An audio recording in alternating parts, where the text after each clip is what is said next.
Is it right, Paul? Well, a very big welcome to you all. And as you can tell, we're excited to be back here with you live again for our Coaching Cafe. This is Natalie Ashdown, dialing in from Melbourne. I'm here with Paula Jones Hunt, dialing in from Perth. And today we are focusing on coaching people with too much on their plates. So before we begin, as always, let us acknowledge the traditional owners, the custodians on the lands on which we're all meeting today and their continuing connections to the land, the waters, the communities of Australia and lands from all around the world from where you're joining us. We have people from Kuala Lumpur, we have people from India, we have all of our regulars dialing in from all around the world. It's great to see you all over in the US, everywhere. We pay our respects to them and to their elders past, present and emerging, and elders from Indigenous communities from all around the world. So as I mentioned, our agenda for today, so we're going to be kicking off a new series in our Coaching Cafe, talking about real topics in coaching. So these are topics which we have all come across, over the last few weeks, potentially, but they're also topics that we hear coming up quite regularly in the coach training that we're doing as well. And a perfect one, we wanted to run this series, and I thought a perfect one to kick off with is this idea about what do you do, the real topic around what do you do when you've identified that a client that you're coaching has way too much on their plate? How do we take a coaching approach to that? And so that's what we'll be chatting with today. And we really encourage you to jump into the chat box. I've got some good questions to ask you, and we can all put our ideas, our suggestions, etc., on the table, on the plate today. So as you know, we're all about creating a community. We're all about sharing our learned experience. So for us, it's about opening up these topics so we can explore it as a coaching alumni together. As I mentioned, if you're new to the Coaching Cafe, we'll pick up your topics and your comments and your questions in the chat box. Feel free to jump in. All of our regulars, all great coaches that have done our programs, just jump in as you do normally. We love it. And we are all about having thought-provoking conversations. If you are wanting to collect your ICF CCEs, we will have that available at the end of the session. If you're listening to this live, I know there's a lot of people listening to this on their favourite streaming service as well. So welcome to you all. All right, too much on my plate. This is how it all happened. So let me just tell you what happened, and then we'll go into what are we going to do about this. So I announced, we're having a chat over coffee, and I was talking to Sonia, and I said, you know what, I've got this idea. My friend hit me up over the weekend, and I'm thinking about doing a triathlon. And the funniest thing happened, Sonia's face. Look at Paula. Look, she's already shaking her head. I'm like, hang on a second. Let me explain. Look, Paula's got the whole nodding, smiling. This is the face that my team give me when I come up with these new big ideas. And already they're shaking their heads at me. And I'm like, no, let me just explain. Okay. So, all right. So I can't bike ride at the moment because remember, for those of you that remember, I fractured my arm last year and I'm still recovering. So I haven't done bike riding since last year, but I'm getting back into it. And okay, so I can't run because I haven't been running for a long time, but I can swim. So I look at me, I'm going into my convincer strategy here. And Sonia just said, she's smiling, she's nodding, the same smile and nod that Paula's got it on her face now. And she said, all right, can I give you some advice? And I said, yes, of course. We're just having over coffee. And she said, no, you got too much on your plate. And as I said in our introduction, when we sent out the email, reluctantly I agreed. She asked a really good coaching question, actually. And she did say, look, when you think about everything that you've got on your plate, what is your gut telling you? And I really breathed into it. And I said, my gut's telling me it's too much. I can't take it on, even though I really want to. So with that, we had been talking about the type of topics we wanted to cover. And that was the conversation. And the idea was that we were just having coffee. So it wasn't really about, going into the coaching space and all that. But it did bring up the topic actually about if you can hear it, that the client's got way too many things on their plate, how do we actually approach it? So I want to throw out to you as the alumni first. Tell us if anyone is experiencing this, and just tell us the type of things you've got on your plate. Just let's just hit the chat box. We are all got a lot on our plates. I was coaching a person just last week, and he was finishing an MBA, doing his certificate for in workplace and business coaching, so trying to find where he had time for coaching demonstrations. He was doing a house renovation. So we've got a renovation going on at our house as well. I'm doing my doctorate. And all of a sudden, he was talking about all of these things that he actually had on his plate, and I could hear it all. And I just said to him, sounds like you've got a lot on your plate. So if we're going into a coaching approach, it's like, well, how are we going to approach this for the client? But anyway, hit up our chat. Tell us about all those things that you've got on your plate. Some people are caring for elderly parents. Some people I've coached recently have had very difficult circumstances in their lives, which they're trying to manage and be the support person and the carer and the giver for that. So not only are many of us working full time, maybe you're running your own business or you've got a significant role in your organization, but you have caring roles with children, you have caring roles potentially with parents, you've got studies you're trying to do, maybe there's renovations going on, maybe you're trying to get ready for a holiday. All of these things start to load up in terms of what's on our plate. And someone talked to me recently about compassion fatigue, where we are getting tired of having to give. And also we've talked about leadership fatigue, where we're getting tired of having to lead, be the one that has to lead everything. So it's not unusual actually that we experience this with clients, and hand on heart that we can experience with ourselves as well. Go on, Paula. I can see you quietly nodding, smiling. Well, I'm only quietly nodding because it's exactly what I do myself. And it's exactly the conversation you've had with me on more than one occasion. And that, yeah, and Natalie's nodding too. And the compassionate fatigue and the leadership fatigue is a really critical one, because it also is about decision making. So how many decisions do you have to make in a day? How many decisions do you have to make that affect other people? That mean you have to, there's a whole raft of stress that sits in there about having to make decisions that impact other people. And busy people tend to find more busyness. And in organizations, we're actually very good at giving busy people new projects and new jobs, because we know that they'll get the job done and we can trust that. And so there's busy people who then get more work, and then that continues, that their plate gets even fuller until there's a breaking point, or until something doesn't get achieved, and then that has an impact on that person because they didn't achieve, and they're generally high achievers. So the too much on your plate actually covers a really broad spectrum of reasons why we should address it.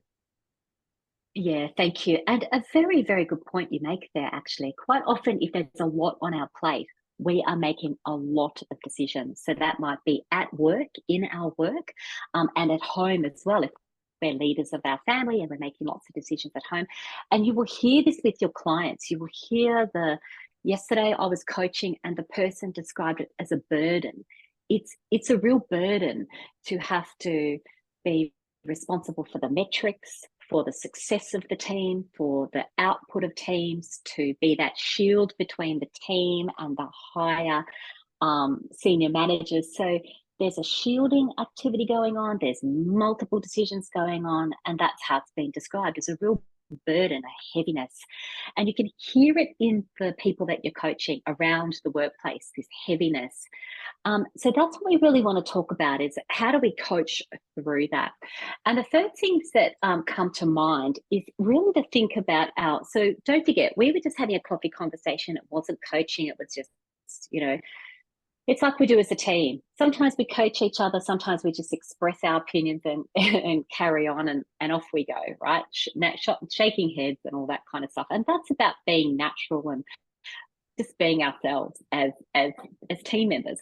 But if we really think about our roles as coaches, and the person I was coaching as well really saw that this other person had too much on their plate and they wanted to fix it, right? So sometimes our tendency is to fix it, but in our roles as coaches, it's not our job to fix it. It's not our job, as you know, to tell, advise, or to judge that they've got too much on their plate. Actually, I thought, well, who are we to say that the person has too much on their plate? Sometimes it sounds like a lot, but the person has, you know, as you've talked about, Paula, they have enormous capacity. So what's too much for one person may not be too much for another.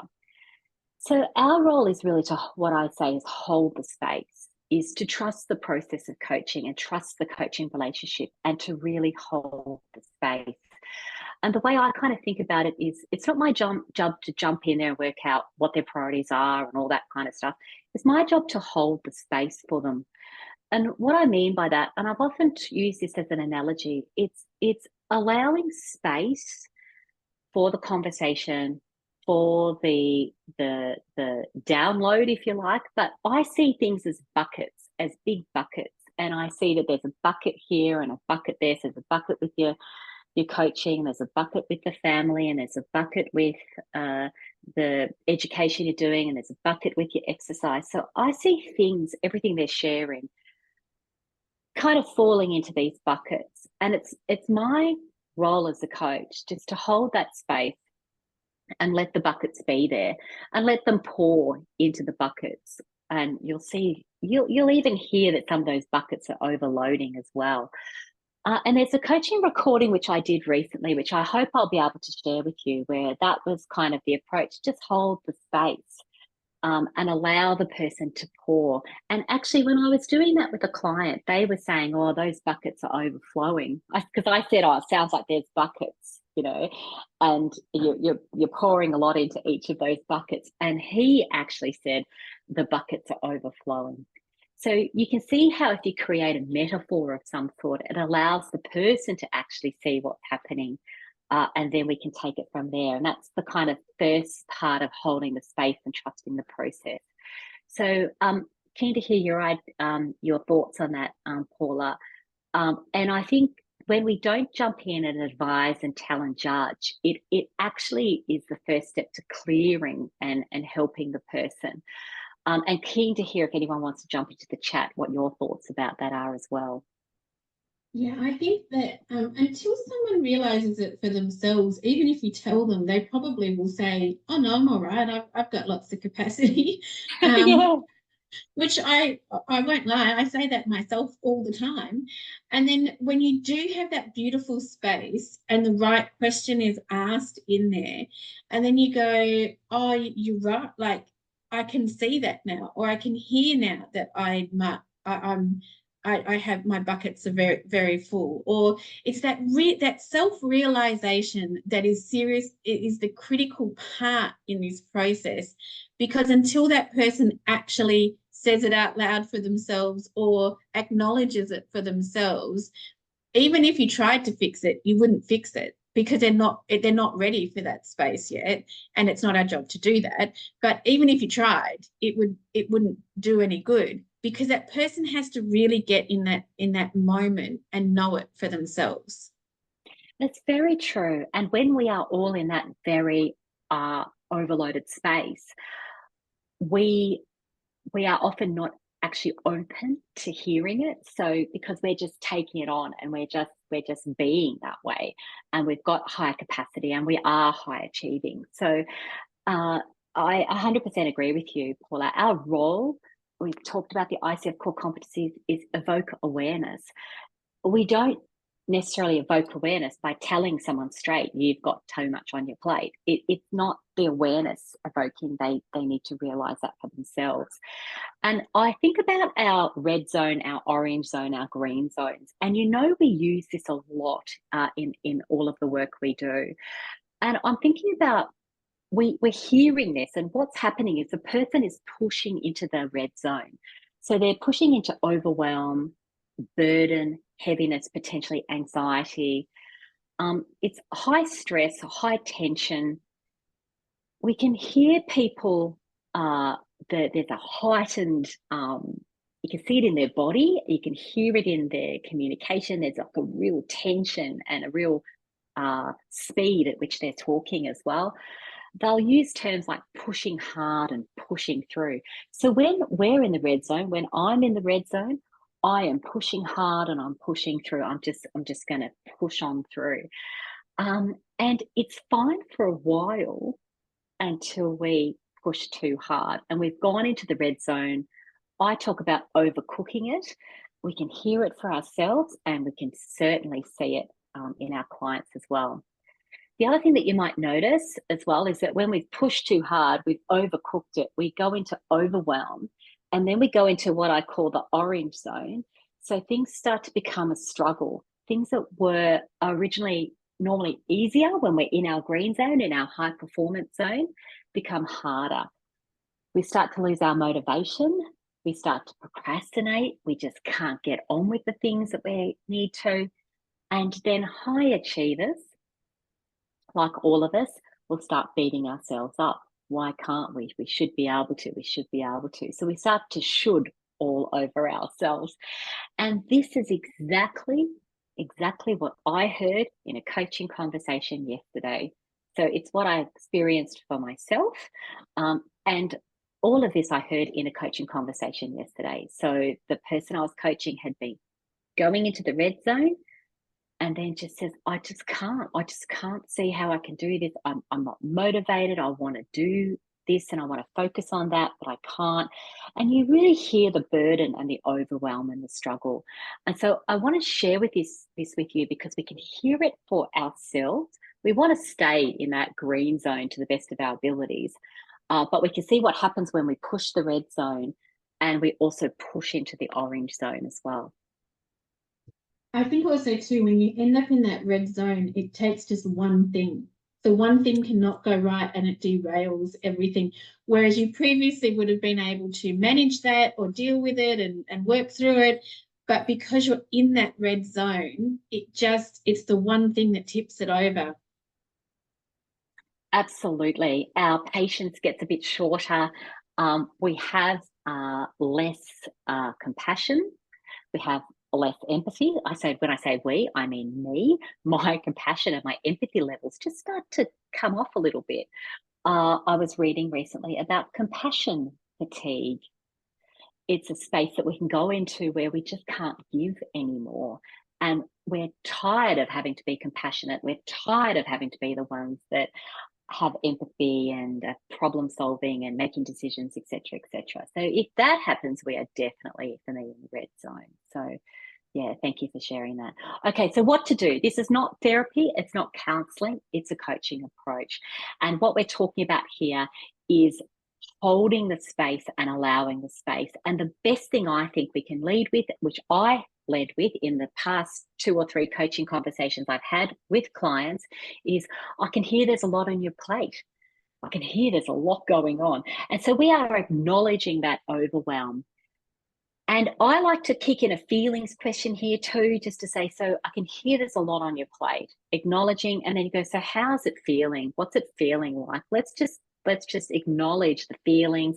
Let's just acknowledge the overwhelm. And that's when I did that recently. That's where the burden, the heaviness, and then I acknowledge the burden and the heaviness. I can see that it's weighing on you. I can see that it's a burden. And that space that we allow to let it all come out, you can use the plates analogy or the buckets analogy, the metaphor, as I did. It's a really great starting place. Now here, rookie coaches might try to jump in and solve that problem and fix it. We're not doing that. The next best question is going to be, in my opinion, something like, okay, so now we've got it all out, we've got the reality out.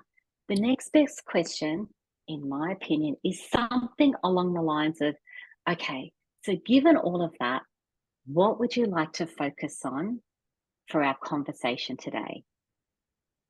Now, it's a super good question because now we're giving the person the opportunity, or we're giving the person the opportunity, as we do as coaches, to set their own goal, to set their own way forward. Now, we're not going to jump in and go, okay, it sounds like there's a lot on your plate. I think we need to prioritize because, or I think you need to stop doing stuff. That's just pure directing and telling, and it's not coaching. So some type of question around, so what would you like to focus on as part of this conversation is a really great way of opening up the conversation to, well, we've got 30 minutes set aside, or we've got this half an hour, we've got this 7 minutes before we walk into another meeting. If you're doing everyday coaching, what would you like to focus on? Now, when I asked this question of a client just yesterday, they said, I really need priorities. I need to focus on my priorities. So again, you could go straight with coaching. Okay, so what are your priorities? But I tend to like to think about, well, what is everything on your plate? Let's just get a real handle on that. You can take that approach, or I like to go, okay, so what would it look like to actually have all that sorted out, that you can focus on your priorities? So what would success look like there is a good kind of question. And here, what we're trying to do is get the person to get a sense of what it would feel like, what it would sound like if they had that they want. Now, another client said, I just want to get back in control. So whatever words they're using, of course, all the experienced coaches on the line will know that we're giving that back to them. So what would it look like, feel like, sound like? What would you be doing if you were actually under control? And again, now we're getting a feel for what success would look like. And here's where the question comes into it again. So in order to get back under control, what would you like to focus on for this conversation? Because quite often it's huge, it's overwhelming, and we may be time limited in terms of the time that we've set aside to work on this. So it is about coming back, and you can even hear in my voice, there's a calmness about it. It's like, okay, I'm holding a space. We'll hold this space to allow you to achieve what you want to achieve. And it's completely coachee led. Paula, thoughts on that? Yeah, I was also thinking another question there is what area of this would give you the greatest value to work through, or would have the biggest impact for you to work through, so that you're not looking at it necessarily from the whole, but from a smaller piece that you knew would have, but has the greatest impact. So in that, what would you like to focus on, or what area would have the most impact if we focused on, or just other things that you could be asking in that space? It's a really good question, a lovely question. Other questions that come to mind, and you can jump into the chat, everybody, if you like to. Other questions that come to mind are things, so what's going to give you the most value from our conversation? We might not narrow down to one thing they need to do next, but what area would you like to focus on? If they say something like priorities, well, how would you like to go about setting those priorities? So I'm not telling you how to set your priorities. I'm asking you, how would you like to go about setting those priorities? How would you like to, what does control look like for you? How would you like to, and I had a client recently say, I need to get some things off my plate. I need to delegate. I need to delegate some of this stuff. I need to delegate. So how would you like to approach the delegation? What would that look like for you? So again, it's all coachee led, and that's where they're coming to their awareness of what they can let go of, what they can't let go of. Here we can also kick in our coaching tools: start, stop, more of, less of. You can even think about, so people often think about what's on their list, on their to-do list. And so what needs to be put on that I'm not doing, the don't do, the no, questions like what's missing. So what do they need to let go of? What's missing? What do they need to say no to? And quite often these realizations are coming to the client as we're coaching. Again, allowing that space for their own awareness and their own decisions. Yeah. At the end of the conversation, we are waiting to see what happens. So again, it's not our role as coaches to get them there, if that makes sense. It's our role as coaches to evoke the awareness and perhaps help them take action. But we are not going, all right, so what's the next step? Because sometimes I feel like loading up the next steps can also be quite overwhelming because they've already got a lot of steps.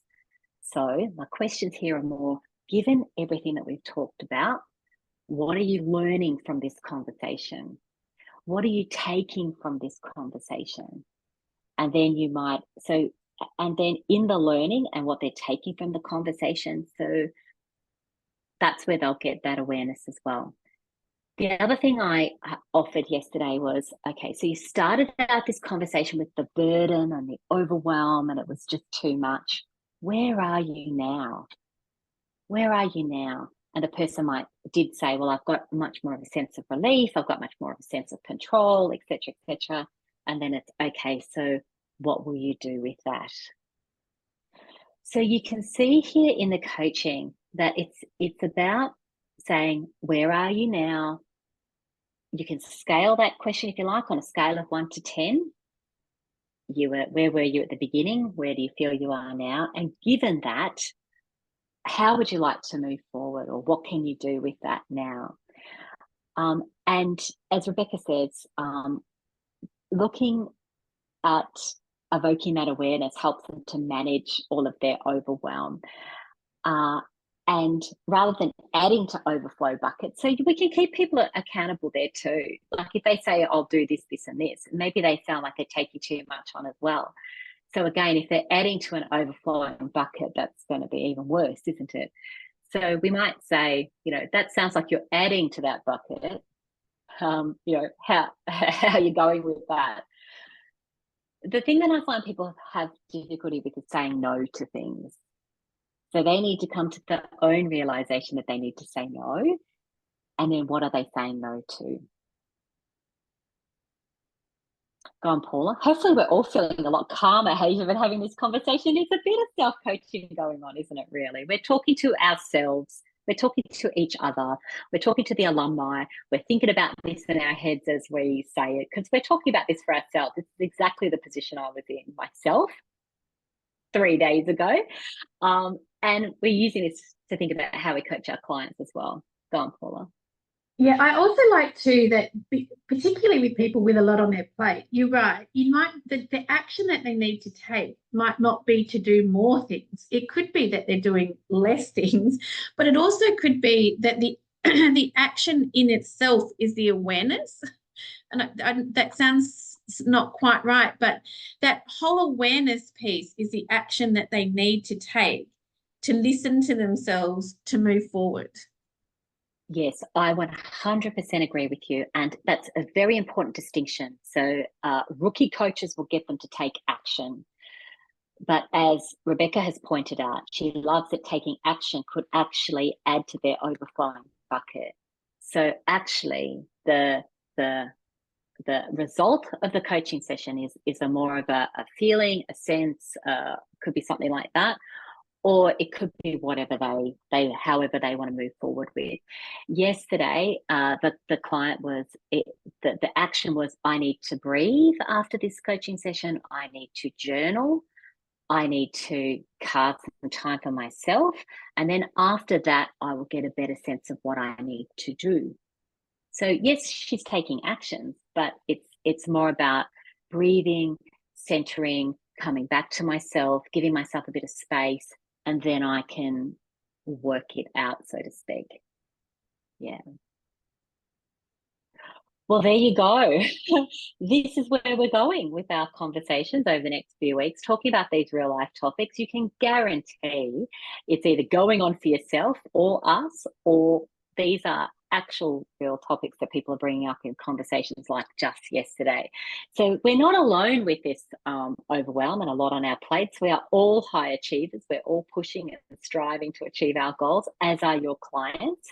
And it might be just a good little time to just check in with ourselves as coaches, but also check in with the people around us and check in with the people we're coaching as well, just to see if we can shift that dial back into more of a green zone rather than the red zone. Okay, well, we have a lot on our plates in terms of what's coming up. We've got the Cert 4, the diploma, coaching going on, we've introduced a new mentor coaching program. We've got our mediation going on as well. So lots of excellent things happening. You can reach out to us if you are interested. As we always say, we hope you enjoy your coaching.